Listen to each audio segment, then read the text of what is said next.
Hey, LinkedIn, and welcome back to Business Unusual. This is a live show brought to you by the LinkedIn News team, where we are talking as a community about the changing nature of work. I'm your host, Caroline Fairchild, coming to you from my home office here in New York City.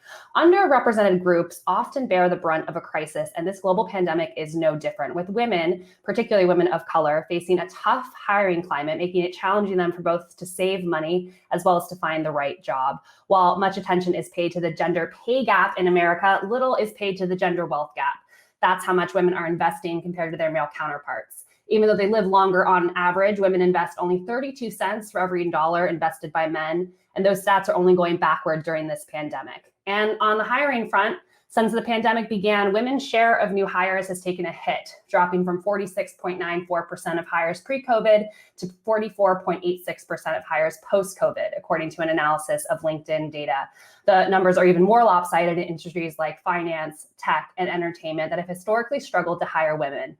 On today's show, we'll speak with two founders who are using their companies to try and fix both of these problems. Ellevest co-founder and CEO Sally Krawcheck is joining us on today's show to discuss how she's pivoting her investing platform to respond to the COVID-19 era. And then we'll speak with Ariel Lopez. She is the founder and CEO of Knack.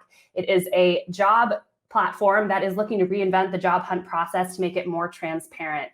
But before we bring on Sally and Ariel, I want to hear from you. The whole point of this show is to have a conversation as a community about how the coronavirus is impacting the ways that we all work. So please let us know what's going on with you, what's going on with your work. We'd love to have a conversation. And of course, if you have questions for Sally or Ariel, please drop them in the stream as well, and we'll get to those on today's show. And with that, I want to bring on Sally Krawcheck. Hey, Caroline, how are you? Hi, Sally. Thank you so much for joining us on Business Unusual. Yeah, happy to be here. So I read the news last week about Ellevest and wanted to bring you on this show. This is a pivot during a pandemic. Founders constantly have to pivot, but during a pandemic makes it even more challenging. Talk to me about why this move to expand the products they're offering women is happening right now. Well, you hit some of the nail on the head, which is as we went into the pandemic and we began to engage with our community, said, what do you need? And they said, we need all of our money questions answered. Help us understand what's going on. Help us know what should I be doing if I'm a business owner about PPP? Should I be taking money out from my 401k? How do I take down my expenses? And so we received thousands of emails, answered thousands of questions, and hundreds of thousands of views of some LinkedIn lives we did and Instagram lives. And as part and parcel of that, starting as an investing platform, said, you know what, the need is so much greater. And as we always do at Ellevest, we went back to our core mission, which is to get more money in the hands of women, and said, all right, there's a much larger opportunity for us to add services, banking services, so women can save sooner, learning and coaching services, so women can really work to build or rebuild their financial future. And right now, Ellevest has 90,000 customers and about 634 million under management, according to what I read in Fortune earlier this week. Talk to me about how the membership model allows you to help more women and non-binary people have a better relationship with money. Well, that's right. So think about it as an investing platform. While we did our best to be as inclusive as possible, no investing minimum, invest $1, invest a penny. I can only give you a diversified investment portfolio if you have $1 or more. But as inclusive as we possibly could, that leaves out so many women and non-binary individuals like, wait a second, I haven't paid off my credit card debt yet. Wait a second, I am not fully investing in my 401k yet. Wait a second, what do I do with the student loan debt? And so, we said, okay, let's shift Ellevest from getting more money in the hands of women to getting more money in the hands of more women and expand out what we can do. And look, you talked about it. We can talk about the wealth gap. 32 cents to a white man's dollar for a Black woman, 1 penny to a white man's dollar, as you pointed out, tends to go backwards in financial downturns, economic downturns. Those who have less tend to have even less. And so there's a macro point of it, but also it's really important to note that money is women's #1 source of stress. And our research shows the act of saving, the act of investing, the act of taking action are #1 drivers of our confidence in our ability to achieve our future. And so we're really hitting it. When you think about other memberships, other subscription services, fantastic. Netflix for entertainment, Pandora for music, Rent the Runway for fashion. We said, what about one that's for money, that really helps her with this number one source of stress that's getting, in this pandemic, getting worse. And for those of you who are just joining the stream, this is Business Unusual, a live show where we're talking about how the coronavirus is impacting the ways that we all work. I'm here with my friend Sally Krawcheck. We're talking about news out of her startup Ellevest and expanding to a membership-based model. I want to say hi to Cody from Texas, Kim from New York, Andrea from Toronto, Leo from Los Angeles, Tom from Kentucky. Thanks so much for joining us. If you have questions for Sally or want to discuss anything on the show, let us know in this stream. Sally, it's been about a week since the news came out. What has been the response to date from members, from existing members, new members? What are they saying? Yeah, blown away. We've been blown away by the response of, thank you for making this more approachable to us. And that really was a goal as well, which is not how much can we charge for this, but how little can we charge for this? Can we bring these capabilities for $1 a month? Can we bring the top end capability on the membership with more coaching, more investment accounts for $9 a month? And, as I thought about it, I thought, well, we want to make Caroline, you may remember sort of our riff on the latte, all that bad financial advice for women, the guilt inducing, don't buy the latte, invest the money instead, and you'll become a millionaire. By the way, that math works on like no planet in the universe at all. And we said, well, can we make this as approachable as possible? Can we make it so that at the entry level, at the Ellevest Essentials, it's less than the cost of a handful of sips of a latte? The most important thing, Caroline, the most important thing was to make it less than the cost of doing nothing. That this is such a no-brainer for, if I have the advice and guidance I need, the capabilities I need, where I can save more, where I can figure out how to pay off my credit card debt, what's the right order with my couple of credit cards and my student loan debt, where I can invest. You and I both know the cost of not doing that is so much greater than the cost of a membership at Ellevest, whether it's the $1 essential membership or the $9 executive level membership. And you mentioned the stress that finances surely put on everyone, but particularly on women. And you had front row seats to the last recession. How is this recession different in terms of how it's impacting women specifically and their relationship with money? Great question. So what we saw in the last downturn is that in many industries, diversity went backwards. And particularly in the financial services industry, where you would have thought, hey, we're the financial services industry. We caused a financial crisis. Let's bring on full diversity because, hell, the research tells us that it drives better performance and lower risk and greater innovation and greater client engagement and greater consumer engagement. But no, diversity went backwards. And for some period of time, I love to say I get myself in a little trouble. What was, a white male middle-aged business became whiter, maler, and middle-ageder. The difference with this one is that whereas across the broad economy in the last downturn, men lost their jobs at a greater rate, this is a she-cession. And women are not only a greater share of essential workers, so having to go out and risk their lives for, to help others, but are losing their jobs overall at a greater rate because they're also a greater representation in the services industry, restaurants, salons, et cetera. And then even for women who are privileged enough to be able to work at home, Caroline, what we're seeing is that men are becoming more productive. Oh my gosh, I don't have my commute. And I'm a male academic and I'm getting in 50% more academic papers. And women, likely because of having a greater share of the household work, are becoming less productive. So regardless of where women are on that spectrum, women are falling further back, which of course makes what we're doing at Ellevest, to my mind, all the more important.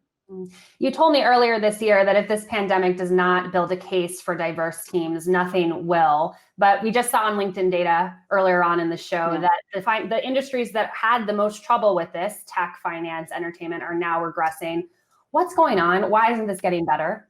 I'll tell you exactly what my experience in the last downturn is going on is, diversity is really important, but we're shrinking.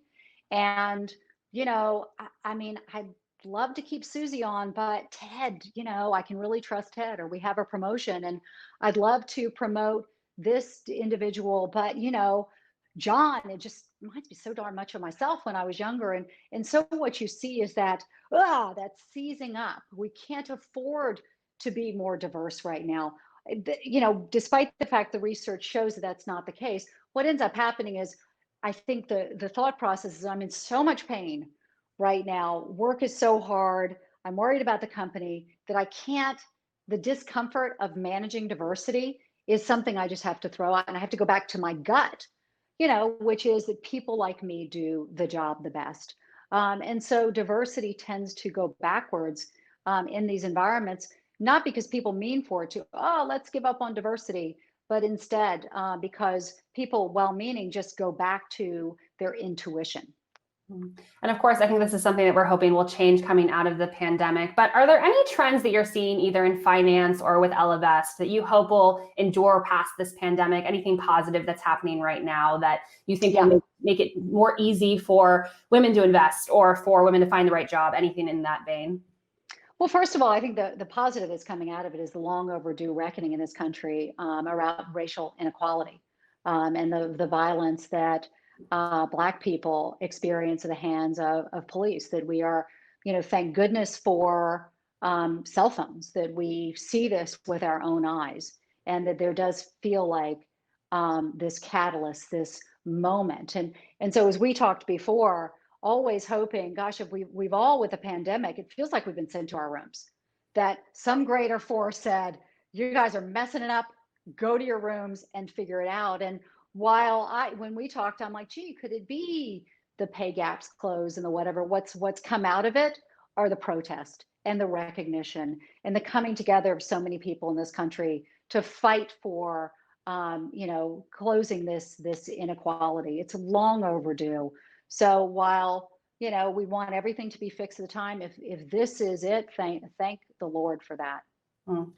Thank you for that insight, and thank you for joining us from your room there in South Carolina. I'm enjoying watching all the developments out of Ellevest, and I'm sure we'll see you on Business as Usual again soon, Sally. Thanks for joining us. Great. Thanks for having me. Take care. That was Sally Krawcheck. She's the co-founder and CEO of Ellevest, talking to us about how she is helping more women have a better relationship with money coming out of this pandemic. I want to thank her for coming on today's show. And now I'm going to invite Ariel Lopez. She is the CEO and founder of NAC to join me on the show right now. Ariel, thank you so much for joining us. Thank you so much for having me, Caroline. It's a joy to be here. So you're joining us from Atlanta, and tell us a little bit about NAC. You're trying to bring more transparency to the hiring process. So many people are struggling to find a job right now. Break it down for us what your platform does. Yeah, absolutely. So we have a platform that makes it easier for companies to screen, manage, and give feedback to the applicants in their pipeline. I think as a job seeker, most people are familiar with how painful a job search can be. Typically, it feels like you're throwing your resume into a black hole, hoping to hear something back, but maybe you never do. And as we started to do research, we realized how big that problem actually is. 75% of people don't hear back once they hit apply. And if you do hear back, you're probably getting a canned rejection email, which can be pretty confusing. Most job seekers that I've coached in the past go through their search feeling lost and looking for clarity so they know what they need to do to either qualify for the job that they want or advance in their careers. So NAC is trying to bridge that gap between companies and job seekers on the company front, making it easier to deal with the volume of applications that they receive.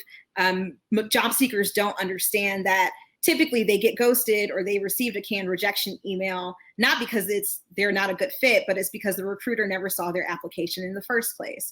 So if you're thinking about companies like Netflix or Twitter or Facebook, they had thousands upon thousands of applications for just one job. So we help recruiters make sense of what's happening in their pipeline, giving them clarity via analytics and pipeline metrics. And then we also help them to recover and re-engage any applicants that may have gotten lost in the process. And your career was in recruiting before you founded NAC. Break down for us, for those who are in the black box, have never been a recruiter, why does this happen? Why can't they get back to everyone? And talk to me a little bit about how that's even more challenging probably during the pandemic. Yeah, it's awful. So what people don't recognize is, I mentioned some of the A players before. If we're thinking about a company like Netflix that is continuing to thrive even in the midst of a pandemic, they can receive maybe up to 10,000 applications for just one job. So the challenge for a recruiter is figuring out how do I sort and screen through all of these? And most recruiters don't. On average, I would say they screen maybe 5 to 10% of their pipeline, which means 90% of the people that apply don't hear anything back. I believe that's egregious and it's completely unfair, especially when you're thinking about upskilling and reskilling this current workforce. People don't know what they don't know.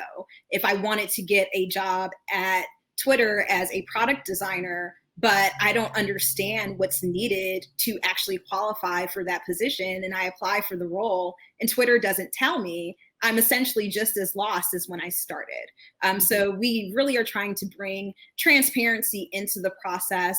We understand that it's hard for recruiters to get back to everyone just because there's so many applications. So they have to rely on tech and solutions like ours, so they have full visibility into their pipelines. And then for job seekers, we want to finally give them the feedback that they deserve. We recognize that when you apply for a job on literally any platform, you're probably not going to hear anything back. If anything, you may get a notification that someone reviewed your profile, but you don't know what they thought. So we want to make sure that we're leveraging data and insights back to applicants and job seekers so they know what they need to do to grow and get better. Well, I feel like I can actually audibly hear some members in the stream breathe a sigh of relief that there are platforms like NAC that exist. Joy Marie says, love that mission, so relatable. That's such a value add for job seekers and recruiters alike. Melissa says that's a very interesting insight. So thank you, Joy Marie and Melissa, for joining us on today's show. Ariel, you mentioned reskilling and upskilling, which is such a big topic as we think about the post-pandemic economy and making sure that workers have the skills they need to fit the jobs of the future. What role do recruiters play in terms of giving that feedback back to job applicants that, yes, they need this or they don't need that? And how does NAC try and fill that void? I mean, they play a huge role. Whether or not they want to play that role remains to be seen. I am a big believer that companies are thought leaders in education, and they should be at the forefront when it comes to reskilling and upskilling this current workforce. Only 60% of people that are working today are prepared for 20% of the jobs that are coming within the next 5 to 10 years. And that's crazy. Before I started NAC, I was a career coach at General Assembly, who is one of the biggest boot camps in the space and a pioneer in education as it pertains to technology. And when I started to recognize how massive the skills gap was, I just felt like it was up to me to do something about it. And I'm a big believer that it's not enough just to teach the skill. You know, I can teach you UX design, or I can teach you engineering, or I can teach you data science. But if I don't teach you the skill as it's needed within a particular environment, you're lost. A product manager at Seamless looks completely different than a product manager at Airbnb. Mm-hmm. And if you're not in that role, if you don't have access to the industry, if you don't have that insight, then it's kind of up to you to figure out how to create this roadmap and how to create this trajectory for yourself. And what we found is that millions of people are missing out on opportunities, not only because they don't understand what actually exists within the market, but they don't understand how to leverage the skill set that they currently have, their background, their education, what makes them them, and actually sell that into a company and find a career that they want. And as we discussed at the top of the show, a lot of those people that are missing out on those opportunities are women and people of color who are feeling the brunt of this crisis, particularly on the hiring front. They're losing more jobs and they're having a more challenging time getting hired, according to some recent LinkedIn data. What are you seeing at NAC in terms of the ability to maybe get away from some of the pattern matching behavior that particularly in industries like tech and finance have relied on in terms of hiring the next candidate who looked like the previous one? Yeah, I'm so happy that you brought that up, because currently the recruiting process at most companies is full with bias, and it's mostly inefficient. I would say most recruiters have a tendency to rely on pattern matching, and pattern matching essentially is figuring out a certain amount of attributes or a baseline criteria for what you think the perfect fit could look like. Unfortunately, that usually is compromised from keywords on a resume your current job title, if you're working at a competitor, if you had the job before, what your LinkedIn says, if you went to a top 10 school, right? All of these things helps to make a recruiter make a judgment call on whether or not you're a good fit. And unfortunately, if you don't fit that criteria, or if the keywords aren't on your resume, there's a really big chance that you're going to get overlooked. And as you mentioned, especially people of color, women, people coming from underrepresented and marginalized groups experience that disparity much more than their counterparts. So what we're aiming to do is to stop the overlooking of candidates. So recruiters have a good idea of who's actually applying to their jobs, and then also using data outside of what they're typically using, not only pre-existing data, but other sources, to paint a better persona of who this applicant may be and why they should actually give them a chance. Even if you think of career transitioners, you mentioned finance. I talk to so many people that work at Morgan Stanley or JP Morgan, and they really want to work in tech instead. And they don't know how to fix their resume or change the language on their profiles. So it's appetizing to a recruiter. It doesn't matter if you're underqualified or if you're overqualified. Everyone is meeting the same challenge when they're going through their job search. So ultimately, solutions like ours have to exist to take some of that bias out of the process and make sure that everyone gets a fair chance.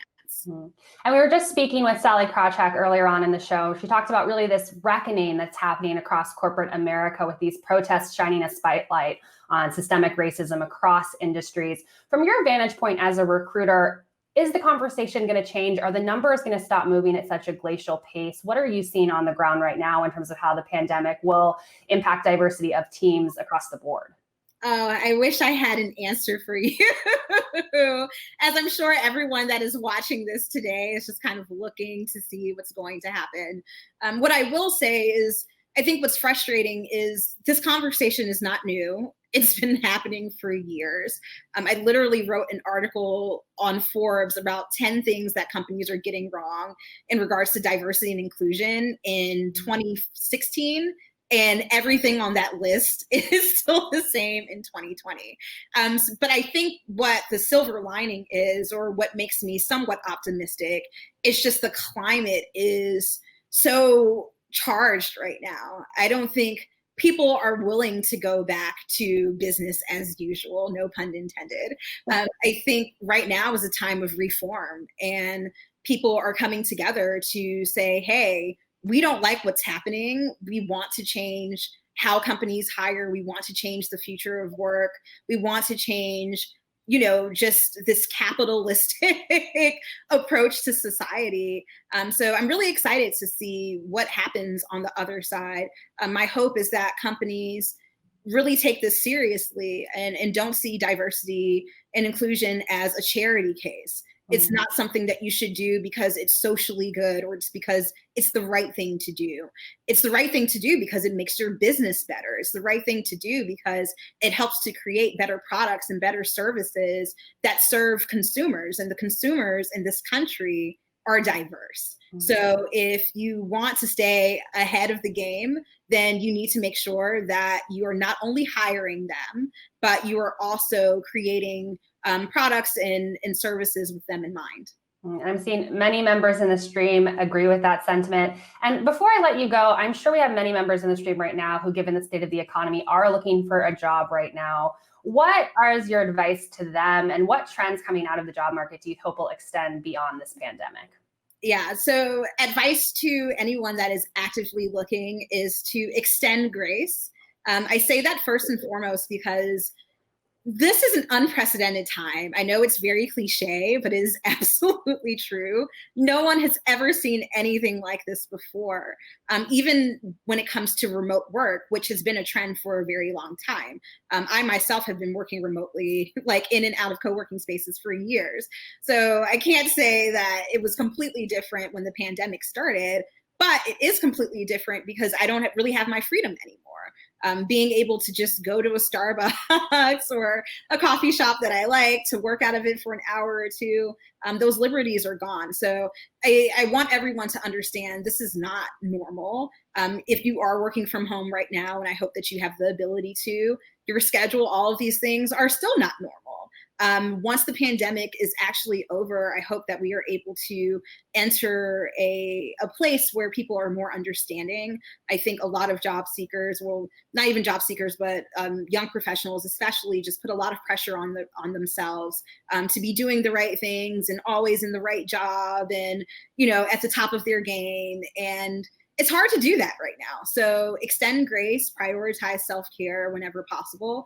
I would also say if you are looking for something new, right now is a really good time. I think this is the first time where people have been able to kind of sit with themselves and think about, what do I want out of my life? What do I want out of my career? Is this time for a transition? If I do transition, what am I transitioning into?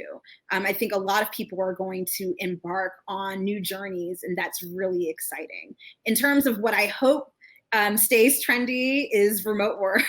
I think it's proven that 90% of meetings can be emails now, and I hope that companies continue to follow suit.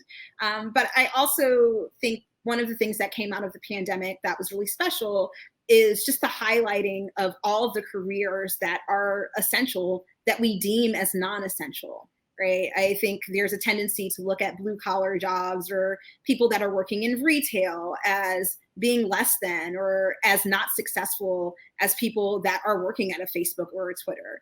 And I hope that everyone recognizes that we are all equal and everyone is just as important as the other. So extend grace not only to yourself, but to other people. Well, Ariel, I've seen a ton of members in the stream echoing your sentiment. Melissa says this conversation is not new at all. Agree, Ariel. Daniela says, thank you, Ariel. Chastity says diversity and inclusion are best for business. Yes. So thank you for joining us on Business Unusual and for all the work that you're doing. And I hope to check in with you again soon. Thank you so much. Stay safe and stay healthy.